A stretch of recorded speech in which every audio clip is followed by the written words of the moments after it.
UFC Fight Night, Calvin Kattar versus Josh Emmett. Welcome to your full card prediction video by yours truly here at Boxing MMA Picks. He goes by Zahn, I go by Harris, as usual. Fight by fight breakdown, fight by fight analysis. From that betting perspective specifically, we want to let you know which fights are worth the value, which fights to avoid, which underdog has the best shot at winning, and some parlay action towards the end of the video as well. Make sure you subscribe to the channel. Make sure you hit the thumbs up on this video. And most importantly, we want to hear from you in the comments. This UFC Fight Night is taking place in Austin, Texas. We have 14 fights overall, 8 of them on the prelims, 6 of them on the main card. So we got a busy night. We got some good fights on the board, and we're going to get right to work. Starting with fight number 1 of the prelims, we have Roman Dolidze versus Kyle Daukaus. This is a fight that was supposed to happen a couple of times. Since then, Kyle Daukaus has beat Jamie Pickett in February. We know his style at this point, tall southpaw, throws long strikes, long jabs. When he does get into rhythm, he can really start to piece the strikes together. Good boxing, right? Good, at least good MMA boxing. Good grappler as well. He's a BJJ black belt. He's pretty good in the clinch. And he's really good at stopping takedowns, uses that long frame. He has 86% takedown defense, really just a solid overall fighter. Roman Dolidze beat Loreno Staropoli. That was last year in June. So it's been a year since his last fight. Georgian fighter, smothering wrestling. He's going to bring that Georgian style to the board. He has a world and European grappling championship background as well, has those accolades to his name. So very adept on the ground, very qualified on the ground. We have questioned his IQ in the past. We've also questioned his cardio tank in the past, or factually, neither of them have looked that good in the past. His stand-up is fairly basic, but in his last fight, still looked basic, although looked a little bit more composed, looked like he had a little bit better IQ, and looked like he was playing to his strengths a little bit more. In some ways, this is a tough fight to call. I mean, we know that Dolidze has a path to victory with the clinch, with the takedowns, with that relentless wrestling approach. And I think he will find some success with it. But I do feel like Kyle Daukaus is well equipped to deal with that. He has some grappling of his own. And again, he has the really good takedown defense. I think the key in this fight is going to be what is the strength difference. We know that at middleweight, Roman Dolidze really fills out the division. He's a physical specimen, whereas Kyle Daukaus, not quite. But Kyle Daukaus has some strength, regardless of his frame. So I think the strength difference is going to be really important in this fight. I do think that Kyle Daukaus can pick him apart on the feet, especially in the later rounds. Potentially a split decision type of fight, though, because I ask myself, how much does Dolidze do before Daukaus starts to pick him apart? Is it less than a round and Kyle Daukaus cruises to victory in all 3 rounds? Is it a round where Roman Dolidze gets 1 under his name? Is it a round and a half where Roman Dolidze does enough in that half round to potentially steal round 2? So that's where I can see there being some trouble in confidently going with either side for this fight. But I'm of the mind that Dolidze won't find that level of success, at least not 2 rounds worth or even a round and a half worth in this fight. And I do think that Kyle Daukaus should be able to cruise to victory. But that said, we see him here at minus 240. I think he's a good pick, but I do think there are better picks in terms of who I potentially put on kind of my main bet. So Kyle Daukaus maybe doesn't make the cut from that perspective, but in terms of making a pick, somewhat comfortable in choosing Kyle Daukaus. Okay, can you hear me? Yep. Okay, I have something wrong with my device here, but I'm gonna just go through this. Okay, so I can't see nothing right now. I'm just letting you know, Harris. I can't see nothing. Like as far as like trust me, I can't see nothing. But anyways, let's go. I already studied the fights, but Daukaus in this fight, what I like about him in this fight is cardio. I think that can be a big thing. Like a lot of the points you mentioned, his boxing's looking better, and you got to expect that he improved the boxing. Fighting against Dolidze, a guy that if they do stick to grappling, he has a grappling background. being the bigger fighter, he could dictate the fight, especially early on when he has his cardio. Now, he does not carry his cardio well going into the third round, late second. So I can see Daukaus putting on a pace. I can see him putting on a pace here. It's a tough fight because if it goes grappling, you could see Dolidze just using his strength, his power. He's going to be the bigger guy in this fight. Daukaus is a little wiry, but Daukaus is skilled. He's a well-rounded fighter. He's good everywhere. He has the cardio. And I think in this fight here, I think he might have issues early on, but I see the fight going on. I can see him picking it up. And I'm going to go with Daukaus. It's a tough fight for me. I'm with Harris as far as betting goes, but I think Daukaus gets it done here as the fight goes on. He wins at least the second and third round. All right, let's move on to the second fight of the prelims. We have Phil Hawes versus Deron Winn. Phil Hawes a sizable favorite in this one, minus 270. Deron Winn a plus 220. Won't spend too much time here. Phil Hawes, we know that he lost to Chris Curtis in his last fight. That was in November. He was winning that fight until, of course, he got clipped. He has really good power, cuts the ring off really well, throws good fakes and feints, kind of sets up his punches, good level changes, shows his wrestling ability as well. Decent combinations, plus that calf kick that he has to kind of close distance regularly. So almost a stalking type of style in some ways. Pretty strong against the cage, against the clinch. Again, going back to that wrestling background that he has good takedowns, good takedown defense as well.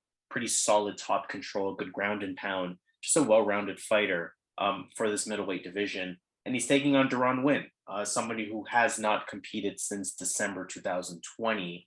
He did beat Antonio Arroyo in that fight at that time. Somewhat decent boxing. He does have some pop in his punches. He is willing to throw the head kick as well, so kind of diversify that striking attack. We know Deron Winn to be a high-level wrestler. He has good takedowns. He can repeatedly land takedowns as well. But we know some of his biggest weaknesses is his cardio as well as his heart. He's been shown to kind of give up in his fights. What I really like about this fight, first of all, I like Phil Hawes. I do have to say I like Phil Hawes a lot in this fight. And what I like a lot for Phil Hawes is that he does have much better stand-up in my eyes. I think he's a lot quicker. I think he's a lot more dynamic. I think he's a lot more dangerous on the feet. And again, he has that wrestling background. Even if Deron Winn gets the better of the wrestling exchanges in that first round, Deron Winn doesn't have the cardio to kind of continue that in rounds 2 and 3. And I think Phil Hawes' wrestling background will be enough to neutralize Deron Winn's biggest strength, again, at the very least after round 1. I also don't like, again, like I said, how quick Deron Winn's cardio tank runs out. His lack of ability to change the game plan if it's not working. So I can see him having a lot of trouble landing takedowns in rounds 2 and 3. I can see Phil Hawes picking them apart on the feet. I could potentially see Phil Hawes potentially knocking him out and getting a finish. We see a huge reach advantage, a huge height advantage. We know Deron Winn is undersized for this middleweight division. And I think Phil Hawes can capitalize on that to get back into the win column. Phil Hawes is one of my sort of more favorite picks on this card. We'll see if he ends up in my parlays. But in terms of making a pick, very comfortable in choosing Phil Hawes here. Yeah. Phil Hawes, one of those guys, like one of those guys that let you down, right? Like he has all the tools. He has all the tools, and if you really look at both of these fighters, at this point in their career, Phil Hawes is the one that could crack the top 10, that has the potential to crack the top 7. Like he has that potential. It's a matter of him putting everything together. Obviously, in that fight, who was the guy? Because I can't see right here. Who was the guy that knocked him out? Chris Curtis? Yep. All right. So he was looking good, and that's against the striker first. And yeah, he was looking good. He was winning the striking exchanges early on. But he got caught. Now in this fight, I don't think he's gonna have to worry about that power in this fight. And on paper, he has a better wrestling on paper. If you really like look at their what they've done in college. He has the better wrestling, so maybe Deron Winn has the better wrestling working with Khabib and those guys at AKA and Cormier. We're gonna find out, but on paper, he doesn't have the best wrestling here, and he's gonna have a big reach advantage. And as you indicated, the striking difference. He's gonna be at an issue if he can't get the takedowns because Phil Hawes has much better striking. I think Phil Hawes gets on track here. I'm with you on this fight. Let's go, Phil Hawes. All right, let's move on to the third fight of the prelims. We have Eddie Wineland taking on Cody Stamann. Cody Stamann, surprisingly, 3 losses in a row at this point. He lost to Said Nurmagomedov back in January. A solid all-around fighter, pretty reliable all-around fighter as well.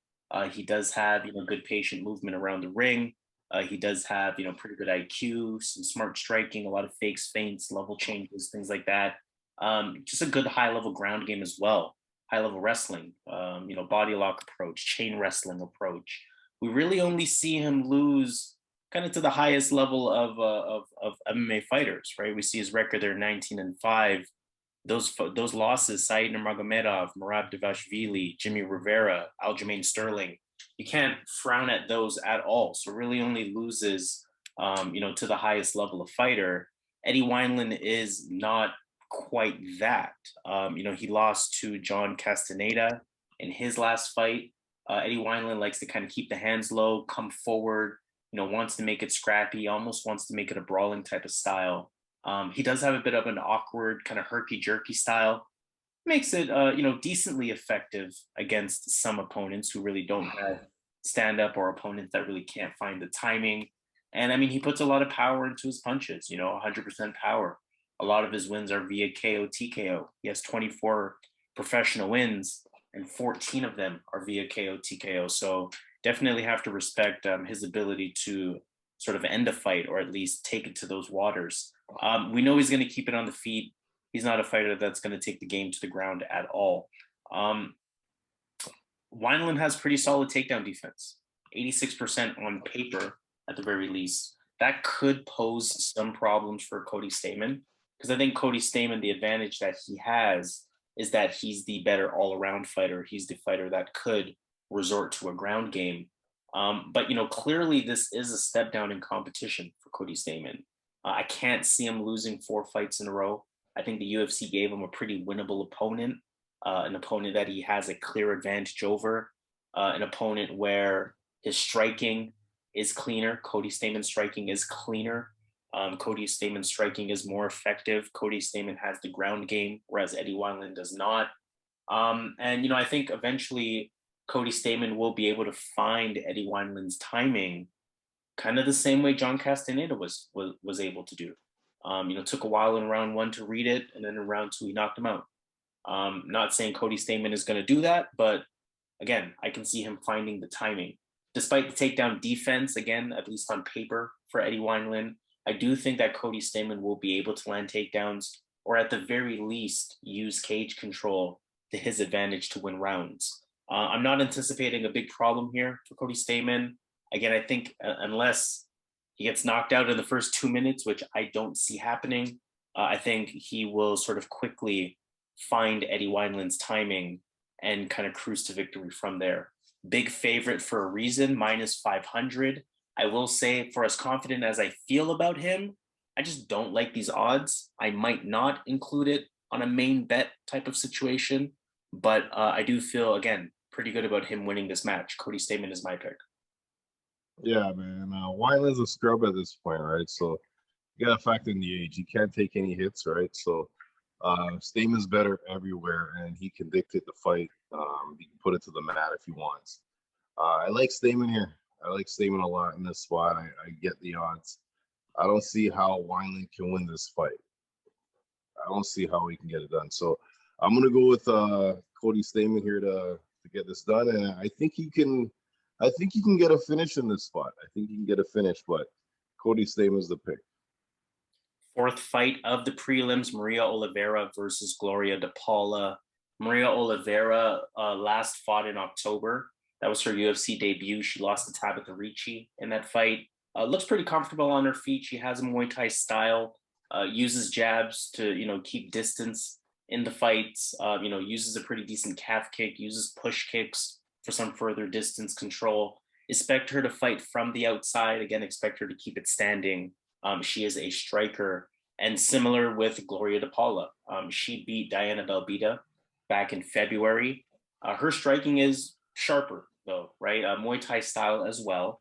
Pretty good in and out movement. She has a solid jab. She's pretty light on her feet as well.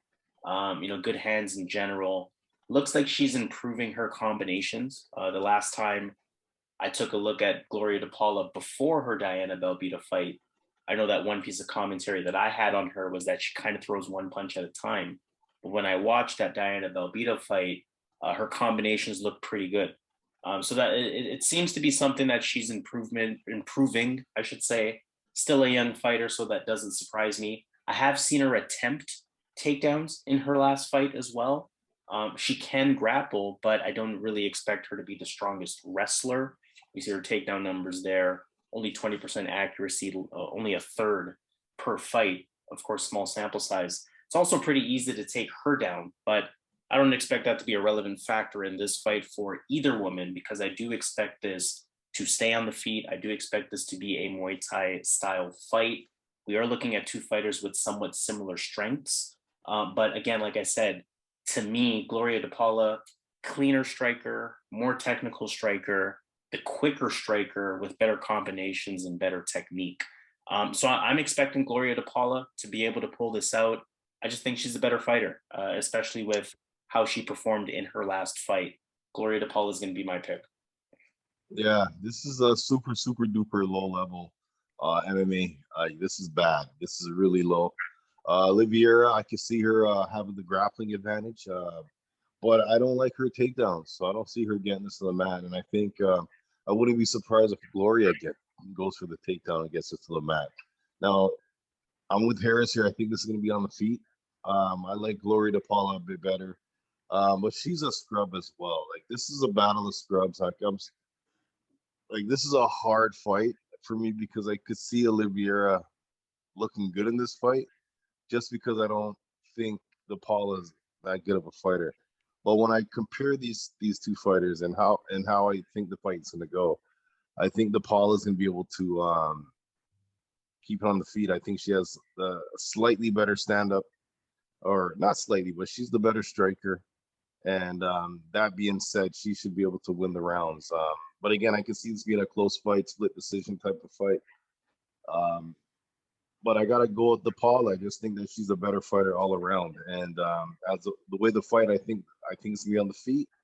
I think the Paula is gonna be able to look better on the feet. So I'm gonna go with the Paula. But again, this is low level. This is super, super, super low level. You don't really want to put bets on these type of fights. Let's move on to fight number 5 of the prelims. We have Ricardo Ramos versus Danny Chavez. Ricardo Ramos lost to Zabira Tukugov. That was back in October. Pretty good overall fighter. Good flow in his stand-up. He has a leg-heavy attack. Pretty good feints, decent hands as well. He has good wrestling. We see his takedown numbers there at almost 60% on the accuracy side of things. Over 2.5 in terms of the takedown average numbers as well. Brazilian, so unsurprisingly, he has good jiu-jitsu to pair with that. Can't really keep his opponents down, but nonetheless, he can land those takedowns. He also likes to come forward with a pretty consistent pace. Again, really just a solid overall fighter, Ricardo Ramos. And he's taking on Danny Chavez, who had a majority draw in July of last year, so almost a year since his last fight. That was a fight versus Kai Kamaka. Pretty quick on the feet in terms of his striking speed. Uses that calf kick pretty often.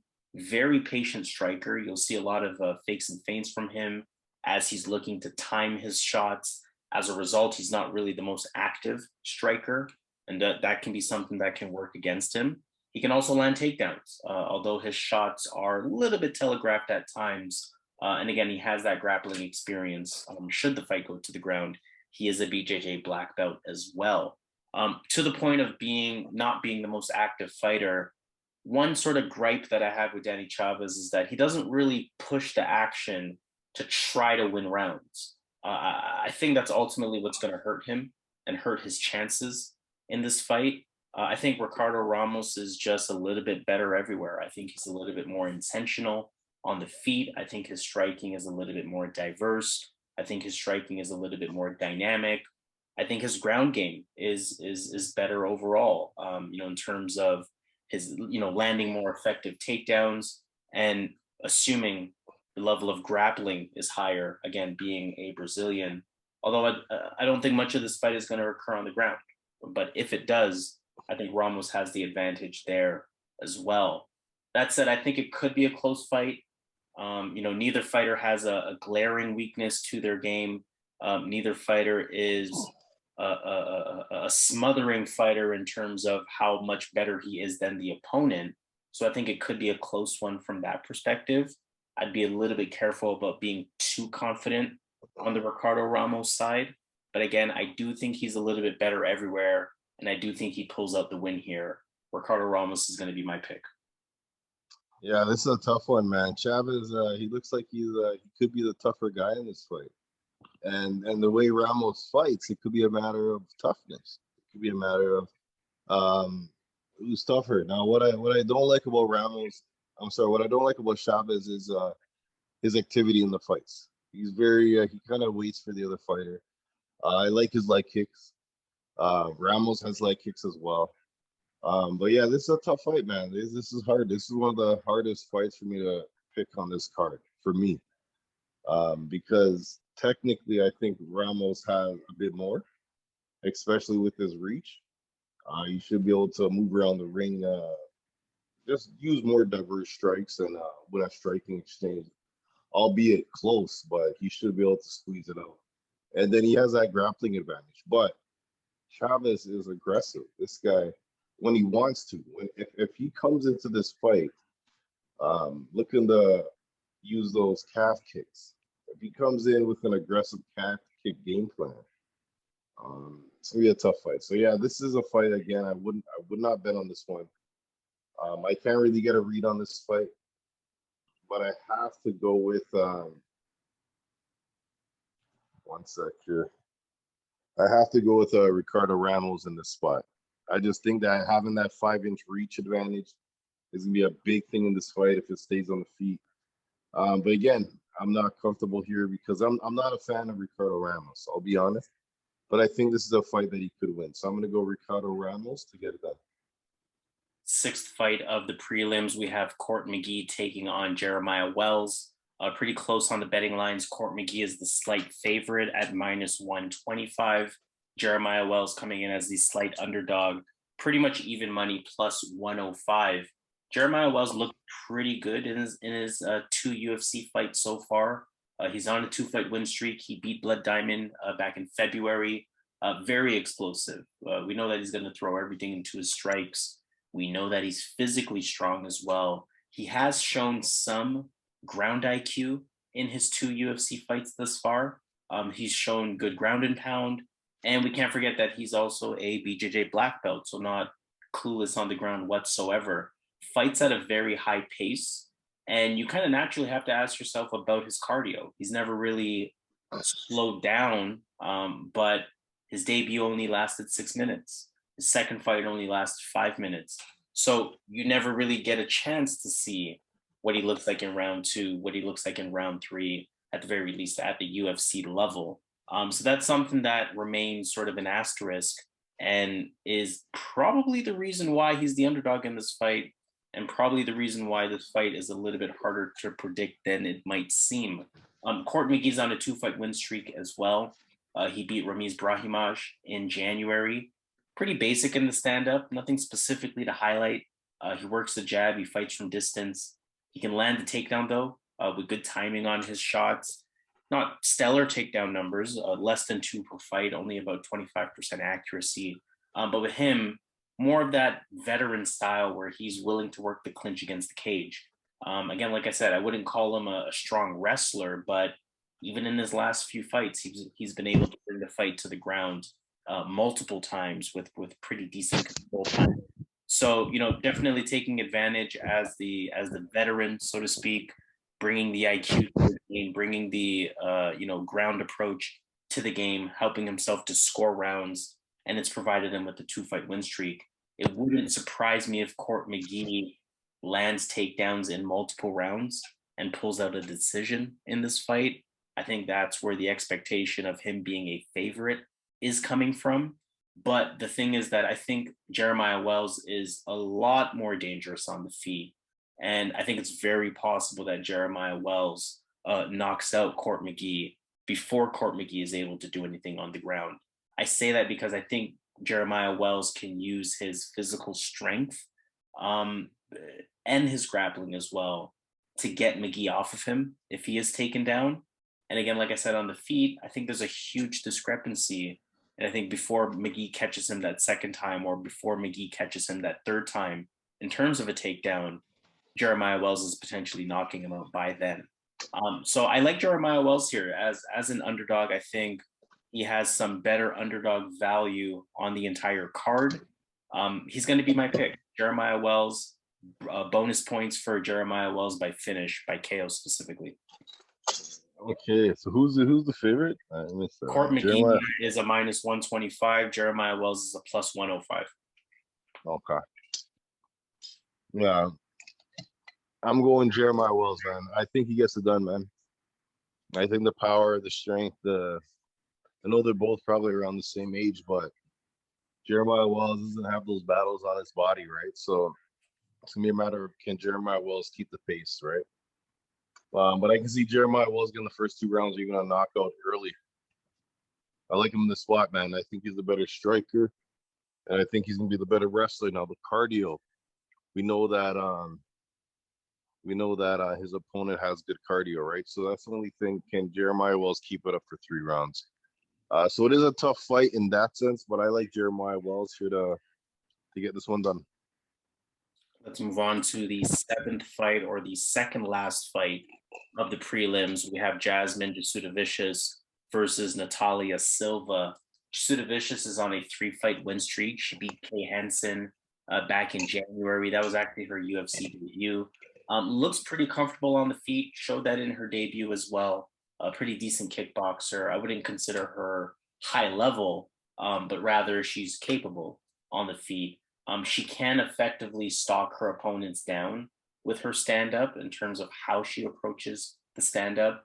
It looks like she has some wrestling as well, some takedowns. She was able to bring Kay Hansen to the mat a few times. Looks like she has some ground and pound and some decent top control. And Kay Hansen was struggling to take her down. So pretty decent takedown defense too, at least in terms of what we've seen at the UFC level in her one fight. Natália Silva is making her debut, if I'm not mistaken, or I think she's fought in the UFC already. She's on a 6-fight win streak in general, Natália Silva. However, she hasn't competed since December 2019. At 25 years old, that could mean you see a completely different fighter, than any footage of hers would reveal. So that alone makes it kind of tough to bet on her, or to bet against her, or to bet on this fight at all. She's a southpaw. She's pretty light on her feet. She fights from the outside. Looks like her technique could use a little bit of work. Again, fight is very tough to me. I mean, we don't know what Natália Silva is going to look like. That factor, 2.5-year layoff, that factor alone is going to keep me far away from this. I'm not going to bet on Natália Silva looking way more improved after 2.5 years. And I'm not going to bet on even the footage that I've seen from both fighters, where I do think Jasmine Jasudavicius is the better fighter.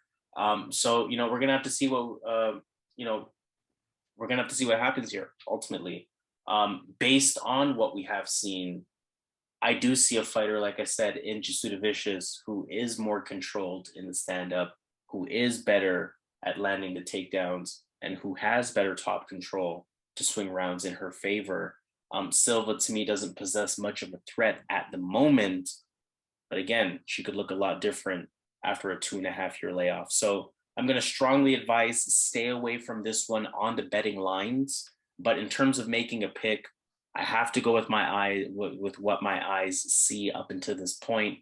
And up until this point, my eyes see Jasmine Jasudavicius being the better fighter.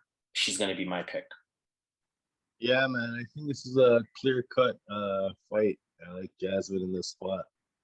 I think she's just gonna be the bigger girl in the ring and in the cage, and then she has that big wrestling advantage. She just has to stay out of trouble as far as submissions go. I think she will. Yeah, I like her in this spot. I think she gets it done. Jasmine. All right, final fight of the prelims. In that case, we have Adrian Yanez versus Tony Kelley. Adrian Yanez is on an 8-fight win streak at this point, split decision win over Davy Grant. That was back in November. We know his stand-up is really good. We know his hands are really good. The boxing, quick hands, instant KO power as well. Just good IQ with his movement, good timing. He has that pure, natural style of boxing. Good kicks too. Good calf kick, good head kick. Although his attack is primarily a hands-heavy attack. Great combinations as well once he chooses to let them go. And he is somebody that, could have a showcase performance here. He's taking on Tony Kelley, who's on a 2-fight win streak, beating Randy Costa back in December. So both of them have Randy Costa under their resume. Tony Kelley has pretty good movement, pretty light on the feet, good quick jab, a decent calf kick that he'll use. He showed us a style where he's constantly coming forward in his last fight, using a lot of head movement to get in, pair it with the high activity striking as well, really giving Randy Costa problems until he eventually finished that one. But, I think about a few things. I think about the age gap between these two fighters. Tony Kelley is 35 years old. Yanez potentially in his athletic prime at 28 years old. In these lighter weight classes, age really starts to add up. I think about that part. I think about the level of striking. I think about the striking technique as well as the striking speed. And I feel that all of these things are too much in the advantage of Adrian Yanez. Tony Kelley stylistically keeps the fight on the feet, and Adrian Yanez simply is the better striker to me. This is actually my favorite pick of the prelims, if not the entire card. Adrian Yanez, I think, has no problem getting past Tony Kelley here. Yeah, I'm quick. Your audio cut out. In the fights that I feel good about, I'm really fast on, right? So in this fight, I like Aaron. I like Yanez in this spot. I like Yanez in this spot. Can you hear me? Yep, I can hear you now. Okay, I like Yanez in the this device here is like showing some crazy stuff. Anyways, I like Yanez in this spot here. One thing I noticed, and I'll tell you, this is a big thing I think is gonna be in this fight, is the reflexes. Now, Kelley is a good grappler, and as the fight goes on, he's gonna have his chances, right? But when he goes in, he's pretty slow, and Yanez has really fast reflexes to get in a defensive position to stop a takedown. On the feet, he's gonna style on Kelley. I really like Yanez as well, man. In this spot here, I think he's gonna be the smaller fighter in this fight, but that's how it's been for a lot of his fights. And again, he just has a sprawl and brawl, just keep it on the feet, and he has a big advantage. And I think in this fight, I think to beat Yanez, you need to be a better wrestler. And I don't think Kelley is that guy, right? So I'm going to go with Yanez here to keep it on the feet enough and use his boxing and style. Let's move on to the first fight of the main card. Good one at that. We have Julian Marquez versus Gregory Rodrigues. Julian Marquez is on a 2-fight win streak. He beat Sam Alvey back in April of last year. So it's been a while since his last fight. Look for him to control center of the octagon. Look for him to use a lot of fakes, a lot of feints, consistent forward pressure. He has heavy hands, likes to engage. Cardio is always a question with him. Has a very big frame for this middleweight division. But he did look sharper, looked a little bit better paced in his last fight. That could be something that he's working on, or it could just be the fact that he was up against Sam Alvey. So still something that remains to be seen, but potentially something that he's working on. Gregory Rodrigues had a split decision loss to Armen Petrosian back in February. He's a pretty good MMA fighter. Good stand-up, good grappling, a ton of power, solid striking overall. He'll control center of the octagon as well. So going to be interesting to see who wins that battle. Good fakes and feints, good jab, good combinations. pretty solid calf kick, good head kick as well. He has good takedowns, 2.59 takedowns, 53% accuracy, multiple takedowns in almost all of his UFC fights so far, and almost more impressively, 100% takedown defense. BJJ black belt, high level grappling, plus a lot of physical strength. Both of these guys are specimens for this middleweight division. Both of them sort of have some cardio concerns. But I really think Gregory Rodrigues is providing some great value here. I think he should potentially be a bigger favorite rather than the minus 190 that he is. I think he could potentially be a minus 250, and I wouldn't be surprised if it in that favor. Julian Marquez does have power, but Gregory Rodrigues, he's been able to take it and he's been able to dish it. Gregory Rodrigues has the much better stand-up overall in my eyes, and Gregory Rodrigues can resort to the ground game, whereas that's not something that Marquez has really shown in his 5 UFC fights thus far. We see his numbers there at 0. So I like Gregory Rodrigues here, better in the stand-up, can actually resort to a ground game, whereas Marquez cannot. Both of these guys tire out, so I can't say it's a specific advantage for one over the other. I like Gregory Rodrigues here to get it done. Yeah, this was another tough fight for me because Marquez has never been knocked out, and he's been fighting at a high level.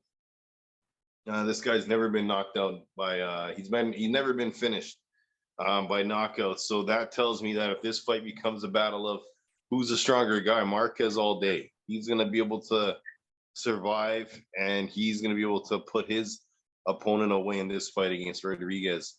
But Rodrigues is the more skilled guy. He's a high-level black belt. Leans me towards to go Rodrigues, so I'm gonna go Rodrigues.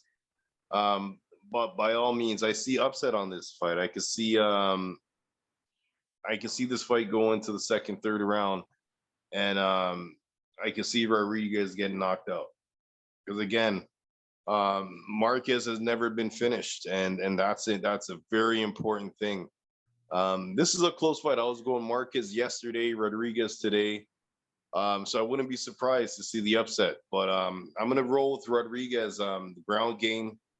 But I think that Marquez is super live. He's a dog. And if this fight gets into the second, third round, this guy, he has heart. So, yeah, it's going to be a tough fight. But I got to go Rodrigues just based on their skills, right? So he's overall the better fighter, striking, grappling. But I think the striking is close.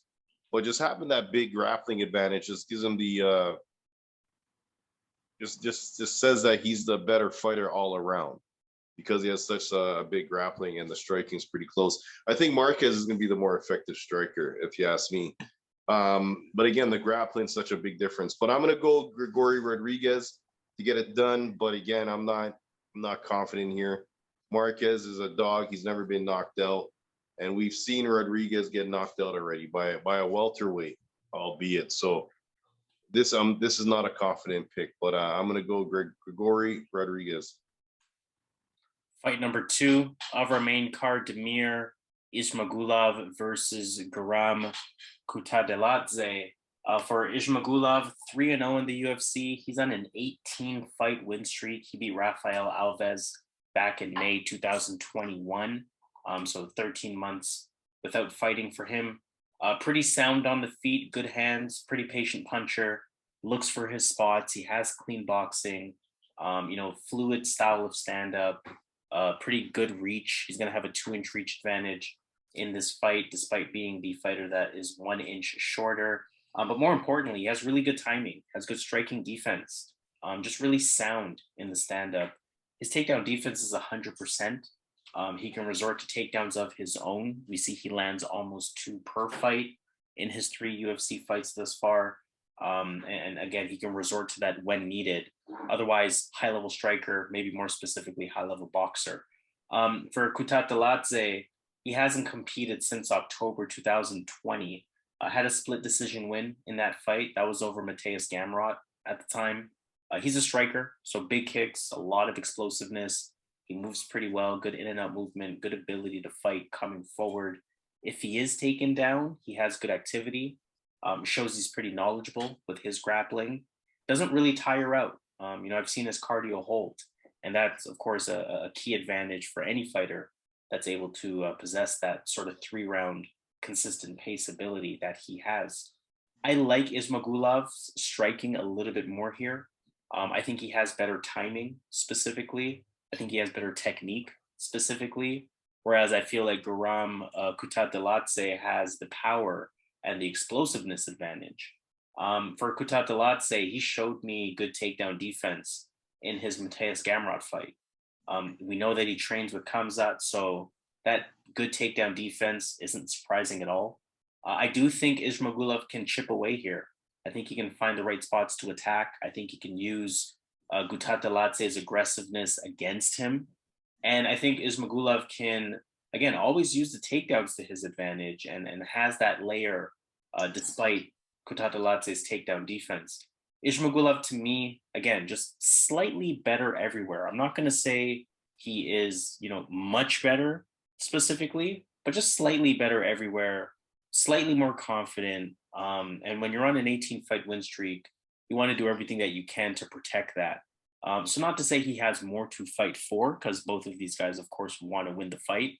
But I think, there's a little bit of an extra edge to make sure that he does what he has to do to win on the side of Ismagulov. And I think as a result, we're just going to see a cleaner striking performance from him with potentially a takedown or two. Damir Ismagulov is going to be my pick. Yeah, this fight's tougher for me, man. Guram, he's shown in his last fight. Who did he fight again? You just mentioned him, the wrestler. Mateus Gamrot. Yeah, Mateus Gamrot. No, I thought Mateus won that fight. That's the first thing I'll say. But in that fight, Guram showed the know-how to get back to his feet, stop some takedowns, and he has really good kicks. This guy's kicks are ridiculous. And when you look at Damir, he has potential like Evloev. He has the potential Evloev has. So it's like, for you to pick a guy over him, he has to be really good, right? So as good as Guram is, man, this is tough, man. But I see Damir on the same level as Evloev, and I think he can get the win here because he has good striking. He's a big guy for the division, but again, in this fight, it's going to be pretty close. But he has that wrestling advantage. He has the wrestling advantage. So I think overall he's a better fighter, but this fight can get sticky here because Guram is a high-level striker. If he keeps it on the feet, he could light up Damir. But when I look at Mateus Gamrot and I look at Damir Ismagulov, Damir, MMA math does not work, but Damir is better than Mateus Gamrot. He's a better striker. He's a better wrestler.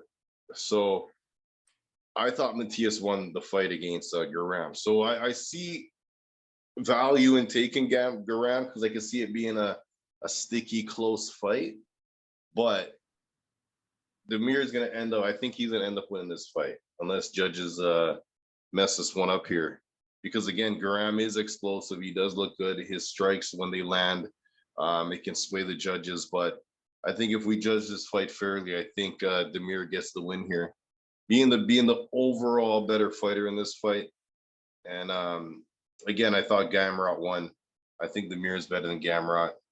And striking is going to be sticky, going to be close. But again, Damir has that grappling advantage. So I'm going to go Damir Ismagulov. I think I'm really high on this guy. So for me to pick against him, you got to offer something. Now, Guram offers a lot. But I just think that Damir gets this done. But one thing you got to factor in is that when Guram fought Mateus Gamrot, he was on it was like couple week notice, like 2-week notice, that fight. So this fight, he's coming in with proper training camp.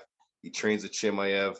So Guram is a super live in this spot. I just think that Damir is the higher potential. I just see him being a future title challenger. And having the better all-around game. So I'm going to go Damir to get it done.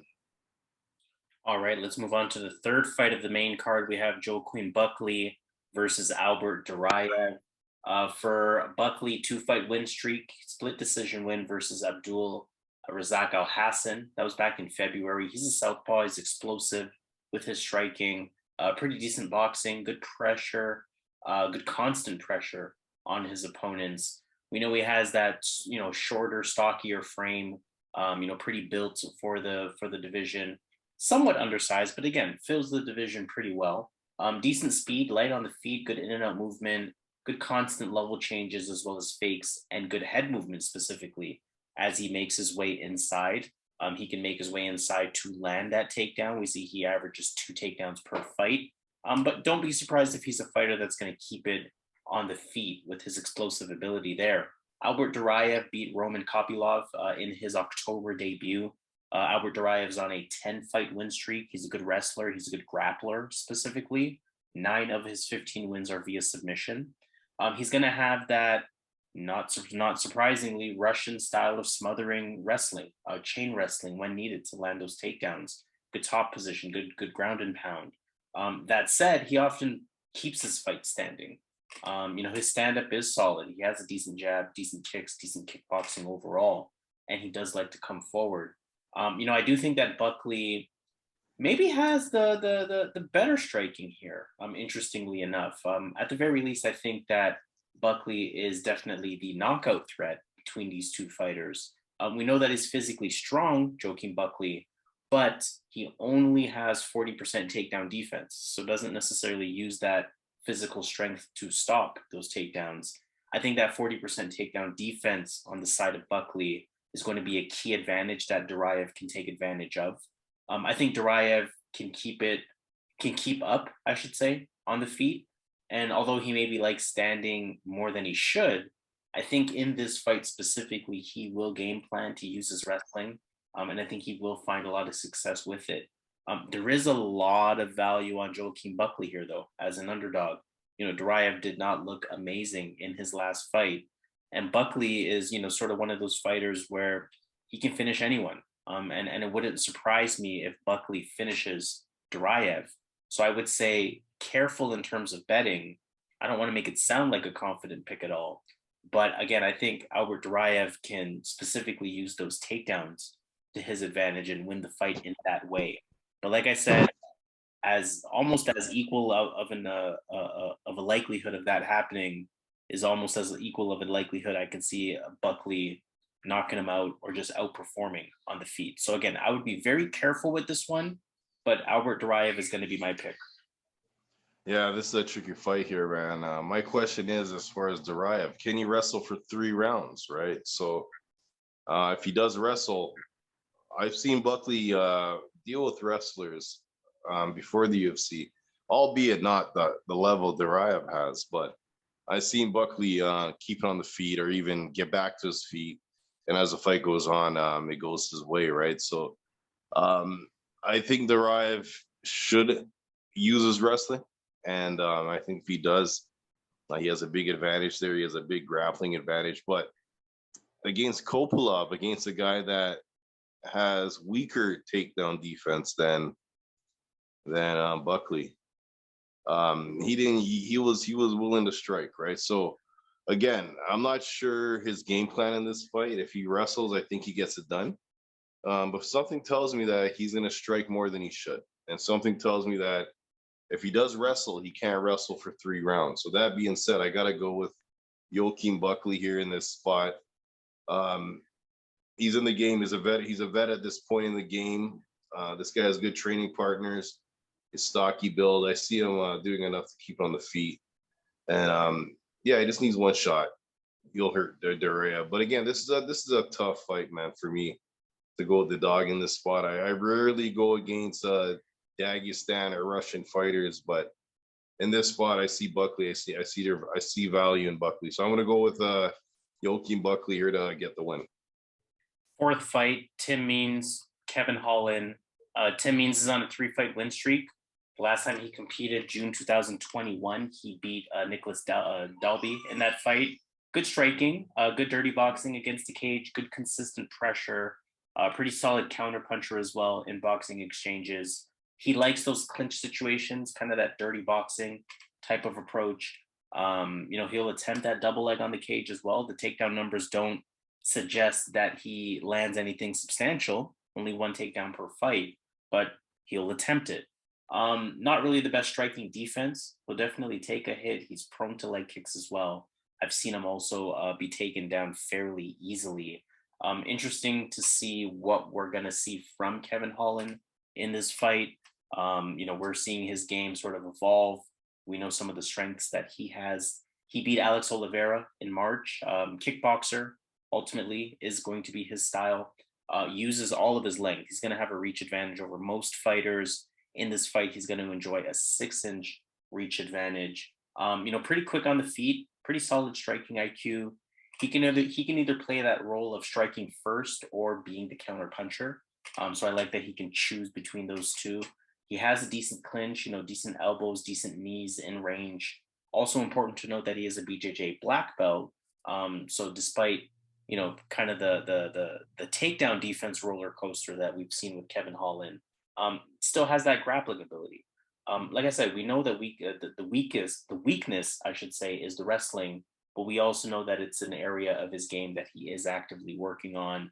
At the very least, starting to sprawl a little bit more effectively. I do think this one stays on the feet. I don't think Tim Means is able to effectively go to the ground against Kevin Holland here. I don't think Kevin Holland will refer to takedown, so I do think it will stay on the feet.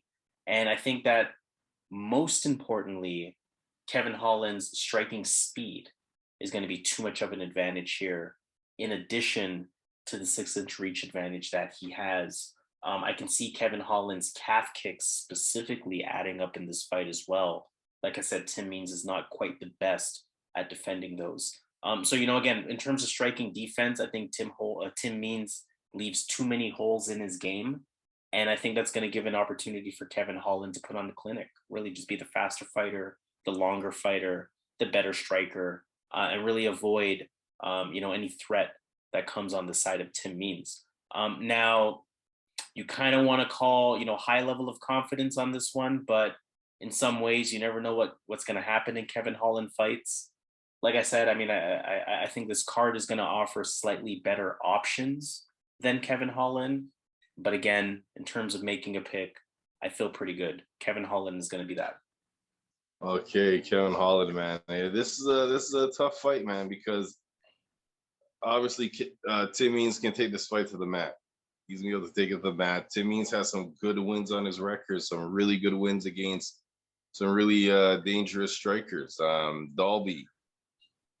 He has a win against Dalby, Mike Perry, Staropoli. So he can definitely win this fight, and I wouldn't be surprised if he does, because Tim Means has been looking better in his last couple fights, right? So when you look at Kevin Holland, though, this guy's having issues with grapplers, and his last 5 fights, his record is not good.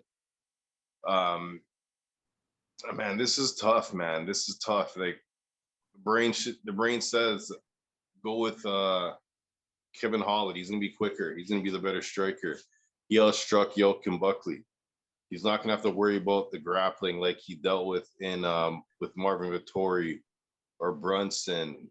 So he's not gonna have to deal with that. But we know that he's taking his grappling serious. He's, as you've seen on his record, he did a grappling, I think it was a grappling match, right? In December 30th, 2021. So he's definitely trying to improve his grappling.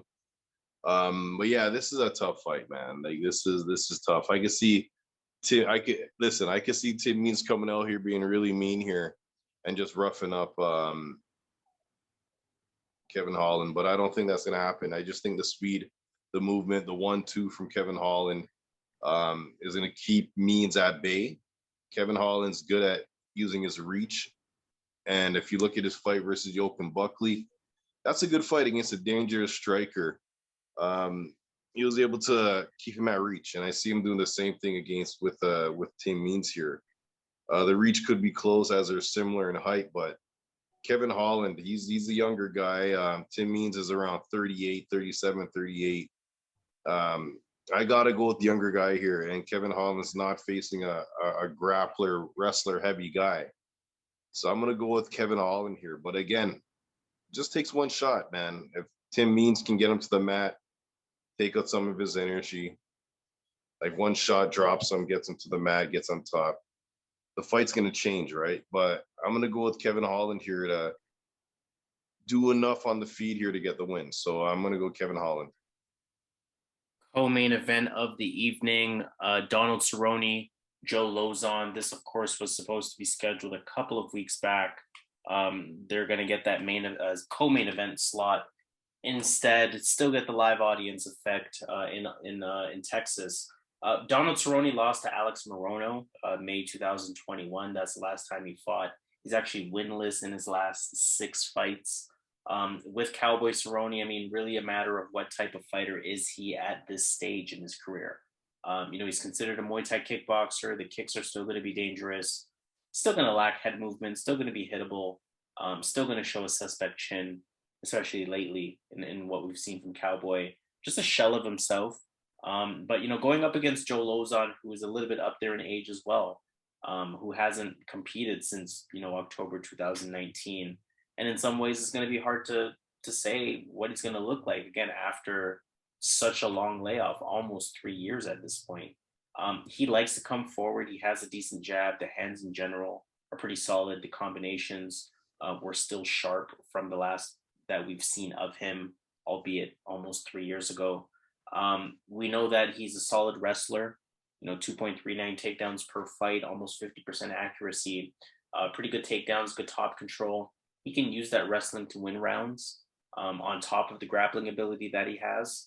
Cardio has been a huge issue for Joe Lozon, though, and that's probably the biggest concern with him in this fight. I actually think, kind of calling it from now, and I don't know how I didn't see it last week with Joanna and Jacek. I believe this could be a retirement fight for Cowboy. That's something that I'm keeping in mind. They're giving him the live audience.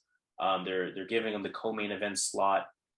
Interesting to think about that in terms of how his emotions could be potentially impacted. But I'll keep the rest of this short. I think Joe Lozon offers a little bit more at this stage in their careers. I think I can't say better striking necessarily. I think that he has better hands than Donald Cerrone, whereas Donald Cerrone has better kicks. I do think Joe Lozon is the better wrestler. I think Joe Lozon is the better grappler. Slightly younger, for whatever that's worth. And especially as an underdog here, if nothing else, I think this is a 50-50 fight. And, as an underdog especially, I am seeing some value with Joe Lozon. Like I said, anything can happen. 50-50 in some ways in terms of just not being confident on either side for several reasons. But especially as an underdog, I like Joe Lozon here. He's going to be my pick. Man, this fight, I'll tell you one thing, Harris, man. On Reddit, I was getting destroyed, man. I was saying Lozon has a shot here, man. Like 90% of the people were telling me, man, like I'm smoking drugs here, man. They're like, Cerrone's going to school this guy. So they had me thinking, man. They had me go back to the drawing board here, figure out what I'm missing, right? Now, how I look at it is, if this fight goes 3 rounds, Cerrone all day. I see Cerrone just getting in the groove, stopping some takedowns, and just fighting at length with his leg kicks and his straight 1-2s, right? So, but I think in the first 2 rounds, Lozon's really live. And if you look at Cerrone, albeit against good guys, these guys are knocking him out. Like when he gets hit, he's pretty much he goes limp. Like these guys, like he goes limp against McGregor, against I know Gagey. These guys, these guys are heavy punchers. Against Alex Morono. Did he get slumped by Nico Price? I don't think so. I don't remember, but I don't think so. But he got slumped by Tony Ferguson. He gets slumped, right? So I think Lozon's live to get him in the first 2 rounds, right? So this is a tough fight, man. Like I was going back and forth here, but I'm actually going with against the guys on Reddit. I'm going to go with Joe Lozon in this spot. This guy's training guys right now, so he's been in the gym the whole time. The whole time he's been in the gym, he's training, and again, I'm just not sold on Cerrone's chin. Albeit both guys can get knocked out here. but I've just seen Cerrone gets dropped off a jab, right? So I'm gonna go with Joe Lozon. He has the last win out of both of these guys against a real competitor in Jonathan Pierce. So I know MMA math doesn't work. None of this stuff really works, but he actually got a win against a real fighter in the last couple of years, right? Can't say the same about Cerrone. So I'm going to go with Joe Lozon here to pull off the upset. All right, so let's end it off with then our main event of the evening, Calvin Kattar versus Josh Emmett. Kattar, unanimous decision win over Giga Chikadze back in January. He looked amazing in that fight. We know he has a pretty controlled pace. We know he has great technical movement, great technical punching. He's a really good boxer. High IQ, high continuous pace to his approach as well. Mixes the striking really well, so a lot of striking diversity. Although he doesn't really have the offensive takedown numbers, he does have excellent takedown defense numbers that should allow him to keep almost any fight on the feet. Josh Emmett is going to look to keep it on the feet as well. He's on a 3-fight win streak. He beat Dan Ige back in December. Good power, decent movement. He likes to come forward, throwing hooks, 3, 4, 5 hooks in a row at times as he comes forward. Underrated punching speed. His punches come in a little quicker than he would, than would suggest with the type of style that he presents. Really tough, always willing to engage, takes one to give one. He's a college wrestler, and I bring that up because he kind of has it in him, but the takedown numbers are quite deceptive. We see them here 1.25 per fight, 47% takedown accuracy, college wrestling background. You think to yourself, okay, this guy's pretty solid. He has 10 takedowns in 10 UFC fights. 8 of those takedowns happened in one fight versus Scott Holtzman. So when you look at Josh Emmett, he otherwise only has 2 takedowns in 9 UFC fights. So I say that because, again, despite the background, despite what the numbers could look like on paper, you got to take a deeper look into it. And as a result of taking that deeper look, you got to expect him to keep it standing. He's a high-level fighter otherwise, but I'll keep the prediction part of it pretty short. I'm Calvin Kattar all the way here. Size and skill over toughness, 5 inches in height, only 2 inches in reach, but I think that height is going to play a big advantage. I think Calvin Kattar is better on the feet. And again, like I said, I don't think Josh Emmett goes to the ground enough for me to call any advantage there for him, in addition to some pretty good takedown defense on the side of Calvin Kattar. We saw what Calvin Kattar was able to do to Giga Chikadze, someone who is a bona fide takedown artist, someone who has a pretty diverse, dynamic stand-up game. And we saw what Calvin Kattar was able to do to him. I think Josh Emmett is a lot more basic than Giga Chikadze is. Doesn't mean any more or less dangerous, but a lot more basic. And I think Calvin Kattar will have no issue figuring him out. So Calvin Kattar is going to be my pick. I feel pretty good about him. Yeah, can you hear me? Yep. Yeah, this is a tough one, man. Josh Emmett's a killer, man. He only lost to Desmond Green, but that was a split decision. I got to rewatch that one. But I remember thinking Josh Emmett won that fight. And he lost to Jeremy Stevens. He got knocked out, right? So you got to finish this guy. If you don't finish this guy in the ring, he's gonna knock you out, right? He's really looking to hurt you. And Calvin Kattar, he's shown that he has toughness. He took a beating from Max Holloway, came back and put on a beating on Giga Chikadze, right? So this is a tough fight because Emmett has that fight-ending power that can just put him out. But as far as technique goes, Kattar is going to be the better boxer. He's like 5 inches taller. Plus, this is going to be on the feet. I don't see Emmett going to his wrestling for periods of time. This is a 5-round fight, right? Yep. Yeah. So Emmett looks good as the fight goes on. I will say that, but he's never been in a 5-round fight, and Kattar has, right? So I think that's going to be a big thing in this fight is that Kattar has gone 5 rounds, avoid the power early on, get around in the first 2, and get the third, fourth, and fifth, right? I see it being that type of fight, right? So I'm going to go with Calvin Kattar to avoid the power and get the decision or get the win, get the knockout, right? So Calvin Kattar is my pick. All right, so let's wrap up the video by going to Vegas, of course, and let's consider some underdogs. I will read them off.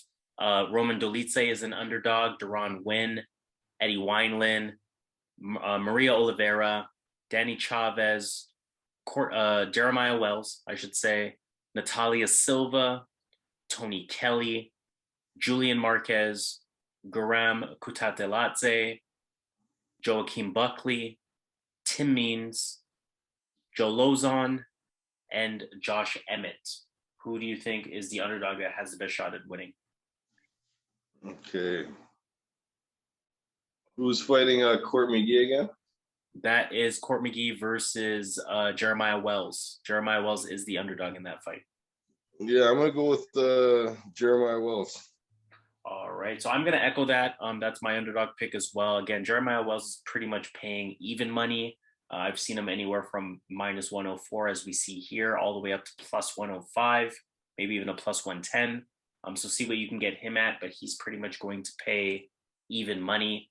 And in terms of some parlay picks, some favorites, however you see fit, what is your potential main ticket looking like? All right. Yeah, first thing I'm going to go with Phil Hawes. Okay. Cody Stamann. Yep. I'm going to go with Adrian Yanez. Adrian Yanez. What is that at right now? That would be a +106. Okay. And I'm going to roll with Jasmine Jasudavicius. And Jasmine Jasudavicius. So those 4 fights would pay a +183. That would mean a $100 bet would profit $183. For our bigger bettors, $250 would profit $457. In terms of my potential main parlay, I'm thinking about 3 fights. Some of them are similar to what you mentioned. I am thinking about Phil Hawes. I am thinking about Adrian Yanez. And the third fight I would take a look at is the main event, Calvin Kattar. I'm really high on Calvin Kattar for this fight. Those 3 fights would be a +142, meaning that a $100 bet will get a profit of $142. And for our bigger bettors, $250 will get a profit of $355. So let's officially sign off on that note. Of course, make sure you subscribe to the channel here at Boxing MMA Picks. Make sure you hit the thumbs up on this video. And most importantly, we want to hear from you in the comments. We want to hear how you feel about our main picks, how you feel about our underdog pick, especially that we are in unison with Jeremiah Wells being that underdog that has the best shot at winning. What potential parlays are you taking a look at? What fights do you want additional insights on? We're more than happy to have all of that conversation in the comments. But again, officially signing off, this has been UFC Fight Night, Calvin Kattar versus Josh Emmett. He goes by the name of Zahn, the full card prediction video. He goes by the name of Zahn. I go by the name of Harris. And in our usual boxing MMA picks fashion, let's get this money. Let's get it.